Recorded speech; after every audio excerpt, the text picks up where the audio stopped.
Hello everyone, I'm going to record this in my car, so hopefully it will be clear enough. But today we're going to talk about the disorganized attachment style, which is also known as fearful avoidant. So you got the combination of the two all housed in one.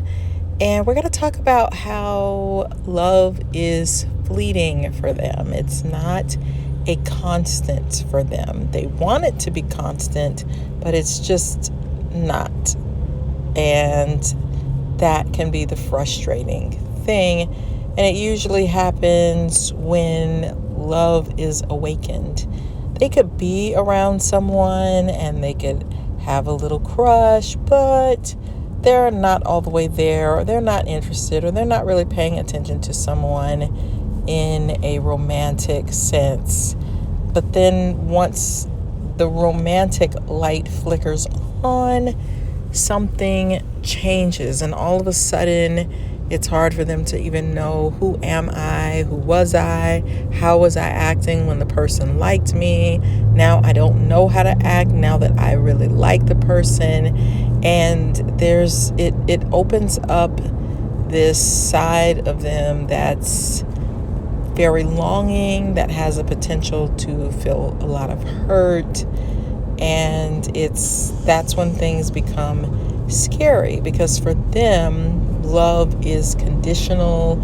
It is a roadmap. It is a thing that you can hold on to. And for some reason, love itself can feel elusive. Like, I'm not good enough for the person, or how do I keep putting on this act so that this person will stay around? This attachment style is also super sensitive to nuances, to the minute, to things that other people aren't totally picking up on. So any sign of disinterest, or this person doesn't like me anymore, for them, because it's elusive, it could be turned on and off. And so for them, it could happen at any moment. Like, they could have had a really good month with somebody, a really good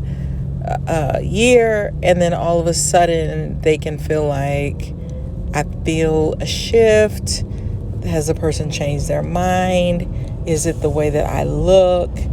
Am I not attractive enough anymore? Did I say something? Was I too friendly? Was I too eager? Did I need to hold back? Did I need to shut down? They are going to be self-monitoring themselves for every little tiny thing. Like, oh, you know what? I was acting desperate, or I felt really anxious and it showed, and this person likes to chase me and I went up to them first and I should have let them only come to me, and why did they leave without saying goodbye? So that must mean that they're not interested anymore. So any little trigger means disinterest. It's over. They can also be really interested in somebody and then connect with them, and then they feel like something is off.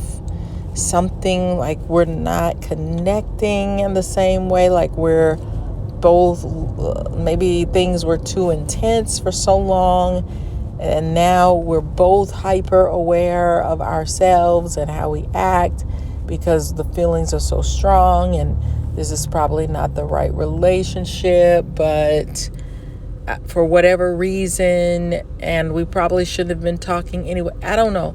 It's like they sense themselves, but they sense the other person. That what is going on? Something doesn't seem as natural. Something doesn't seem intense. And then they shift from, oh, this is a relationship that I can trust, it's going great, to, oh my gosh, like something is wrong. He doesn't like me anymore, or she doesn't like me anymore. We're not gelling. And the funny thing about it is there are so many people who are very one note type people. Like, they're very dry. It's hello, I'm good. How are you? And those people don't question how they are in relationships. I mean, they might amp it up for a little bit and then shut back down. They could be an avoidant style, and they don't worry about how I'm acting impacting this person. Should I have stepped it up a little bit more? Or did I say the wrong thing? They don't think like that. They just are. It's kind of like, yep, I'm dry. Yep, I'm boring. Yep, I'm one note. And they just trust that the person likes them. And a lot of times they meet someone who does really like them for their dry, boring, stay in one lane selves. But the disorganized attachment style, they don't function that way. They want to. Like, they want that steady. They want that unconditional love. They function better a lot of times, and especially a female. I mean, I am a female, so I understand female energy better than I do male energy. I mean, just in all transparency, of course. But they may feel better when they feel like the guy is chasing them or pursuing them or making extra efforts to make them feel comfortable, to make them feel safe. That's when they feel freest. That's when they feel the most comfortable. That's when love doesn't feel so elusive. It feels like, okay, I can keep going. I can enjoy this. He likes me so much, and that feels so good and so safe. And I'm just being who I am, and this person is just pursuing me. But the moment that they sense, and they are super sensitive to the tiniest things, as soon as they sense a shift, it throws them off balance. And it could throw them off balance forever, where they never can figure out who to be. And so then, in order to feel safe again, what is that style going to do? Because first of all, when they feel that shift, it makes them feel longing. It makes them feel an emptiness. It makes them feel a deep yearning and a wanting and a hurting and a fear and I really just want to go and check to see, are you next door? Let me check again. Let me call again. Let me text again. I need to hear a text. It awakens that clingy side, but they know that that's bad. But it's like, how do I go to a happy medium? And so in order to keep from feeling that open, that vulnerability when I'm sensing that you don't like me anymore, even though that might be the furthest thing from the truth, the person might not feel very well, or the person might have something that they have to do, or an obligation, or something that they need to get done. For disorganized attachment, they don't interpret it that way. And so if the person comes back and is like, hey, what's up? We're friends again, or let's continue where we left off, it could be kind of shocking to them, because in their minds, it's over. You don't like me anymore.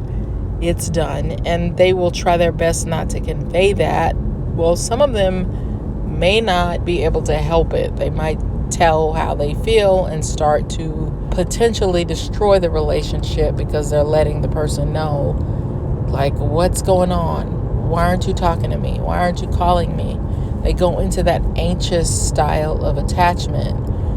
But what are they going to do to make themselves feel safe again? They're going to pull back. They're going to go to their avoidant side so that they can feel safe again. And I don't know if that's the best thing for a relationship. You might need to privately dip into that avoidant side just to act it out and get it out of your system so that you can come back to some balance again. So it's okay to act out privately, especially if the relationship is really good and stable and you've just been triggered. You need to work through that, okay? For some people of this attachment style, everything is fine until their first breakup, their first heartbreak. Because at first they may feel like, oh my gosh, this feels so good. We are one. Everything is great. But then when they go through a real breakup and they experience that real serious hurt, it can open up a window of complete confusion. Now, I don't know how to be my natural self anymore in a relationship. What do I do? How do I act? What's the roadmap? And that's why traditional roles can be helpful, especially from a female perspective. They may learn that it really helps when that guy knows how to lead, or his natural instincts for leading kicks in, because he can navigate the way, he can navigate the terrain, and this disorganized attachment style doesn't have to figure it out. They can just, it helps them to know who they are and how to be. But if the man shifts, let's say he pulls back, let's say he's freaking out a little bit because he's coming too close, or maybe he's already in a relationship and doesn't want, let's just say hypothetically, he's in a relationship with somebody else, but he's falling for this other person and he's kind of pursuing them because it's a natural instinct that's kicking in, and then he starts to wake up like, what am I doing? Is this okay? And then he starts to pull back. That can trigger, or let's say he's not in a relationship. Let's say everything is going great and then he just freaks out a little bit because now he feels vulnerable and, wait, what am I doing? I'm pursuing this woman. This is a little scary. Let me pull back. Well, that is a big trigger for a disorganized attachment style. It's the thing that they fear most. They are wanting some unconditional, steady, stable love to help them know who they are, because love is elusive and they need it not to be in order to go through with it. Otherwise, they kick into that avoidant style and they want to pull back. They want to run. They want to retreat to safety. They want to feel better. So they're going to run to their other corner, their opposite end. They kind of have both as advantages. And then they might say, okay, I'm done. Like, for some reason, I'm not interested anymore. They may force themselves to shut off that interest and think, why was I ever interested in you in the first place? So now I'm not interested, but I'm safe. And safety feels better than vulnerability, because love is not steady and stable to the degree that they are romanticizing or wishing for. They feel like if it's stable, then I can act accordingly, whether it's quote unquote, I'll do the dishes, I'll wash the clothes, I'll be romantic, I'll give you gifts, I'll bring you chocolates, or whatever it is. They first need that stable component to be in place. Here's something else for your consideration that might help you is they don't want to allow the other person to be human too. They don't want to allow the other person to be vulnerable. They don't want to allow the other person to have a moment where they need to freak out and think about things and have some time to retreat and think through. And so they might need to give the other person some space to do that. Just step back, lay low, let's see what happens, instead of staying in super clingy mode where I feel like I need to be all over you, or I'm about to dismiss you and turn into Mr. or Miss Ice and be super cold and rigid and rejecting. They might need to stay in the middle, and that's difficult for this style to do because you're in black and white thinking, you're in split mode. And so finding that in between might just be, let me give myself a little break and some time, some quiet time as well, to not just be in super hyped up, falling in love craziness.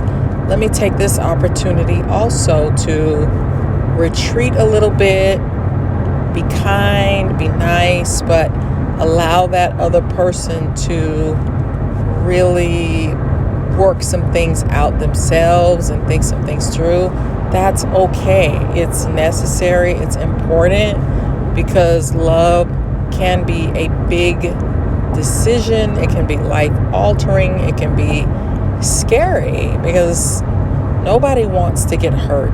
Nobody wants to feel pain. Even if you're a secure attachment style, it can be very, very scary. So allow the other person some room to figure some things out. It's okay.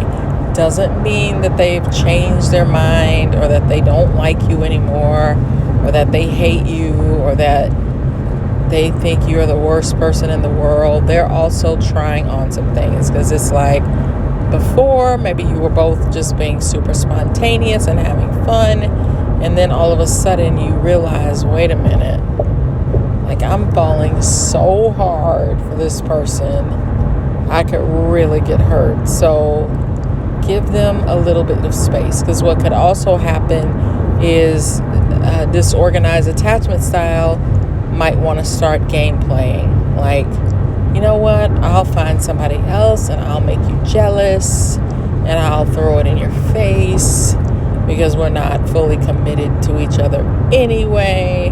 And so they can start playing little games, but then when you start playing games, then it can cause other problems. So just give it a moment and know that there are people who, for example, that you can look up, have been married for decades and 50 years, 60 years. So it is possible to have a long-term, steady, stable relationship, although it may not feel like that to you. Just know that there's going to be a moment of awakening that might also help you to feel a little bit better.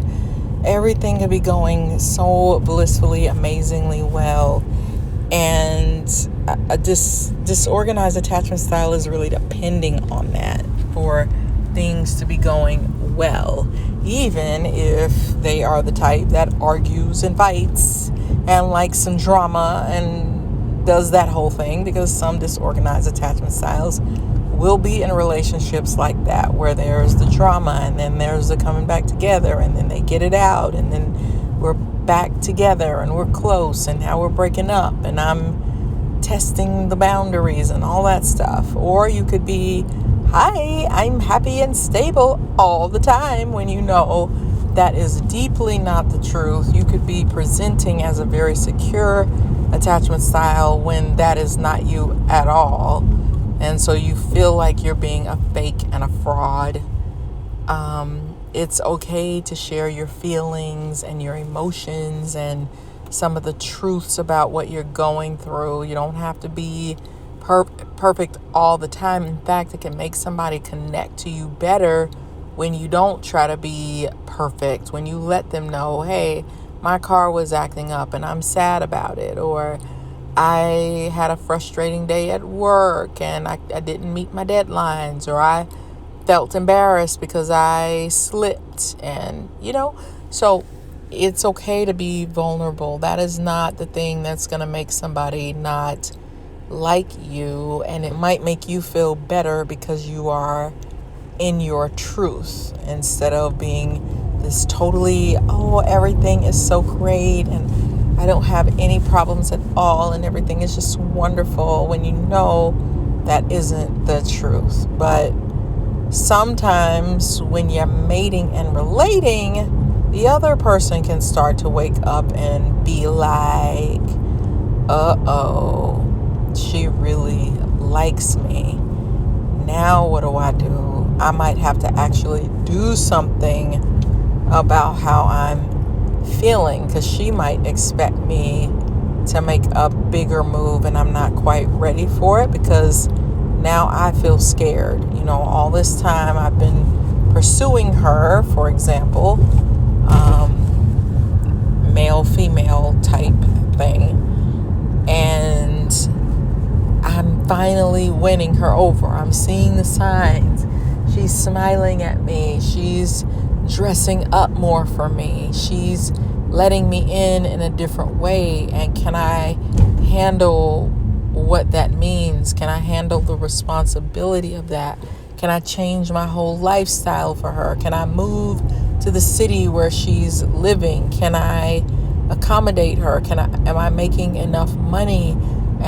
Is my job steady? Have I reached my employment goals in life where I can actually handle being in a relationship and being the man? So gotta realize these are not pieces of paper that we're dealing with. These are human beings, and even the most steady human being is going to go through some periods of feeling like, I need a moment. I need a moment to sort this out, think this through, figure this out, and try to give the person, try to be confident enough, because it's a deep insecurity. But you could be a highly intuitive person and still interpret some things wrong when you get into your feelings or you get vulnerable, because you're used to the up and down and the back and forth. So you could have somebody who's very stable in your life and you get it all confused. Of course, you could also attract somebody who's not stable. So you definitely want to be aware of what the truth is, but you might need to bounce some things off of somebody just to have an objective viewpoint, because your feelings are all muddled together and it's hard to think clearly. So you might want a safe person that you can bounce some things off of, and also somebody who doesn't mind validating you over and over and over and over again. I'm talking about in the same scenario if necessary. Like, you've connected with this guy or girl and now you're freaking out. You might need to be able to say, is everything okay? Are they nice to me? Do you think they still like me? Do you think they still like me? Do you think they still like me? Do you think they still like me? You might need to get that energy out, because all it is energy. So be careful about misinterpreting good things and turning them into something bad. But also you want to be careful about having a bad scenario and turning it into something good when it really isn't. So you need some objectivity. And honestly, all of us need it in relationships. In a nutshell, this attachment style really needs somebody to prove to them that they're stable. They need to prove it over time. And that will help their brain to catch up with the stability. So they just need to kind of be able to work through it and see that, okay, this person is safe. They may not be perfect, because no human being is perfect, but they are showing me over and over and over and over again. Even when I try to run, they're still stable. They still keep coming back. They're still here to help. They're still here to be a friend. They're still stable. Like, they don't just let you do your running away thing because you ticked me off when you took my book off the table. It could be something silly and we're ready, and you're ready to dump the person.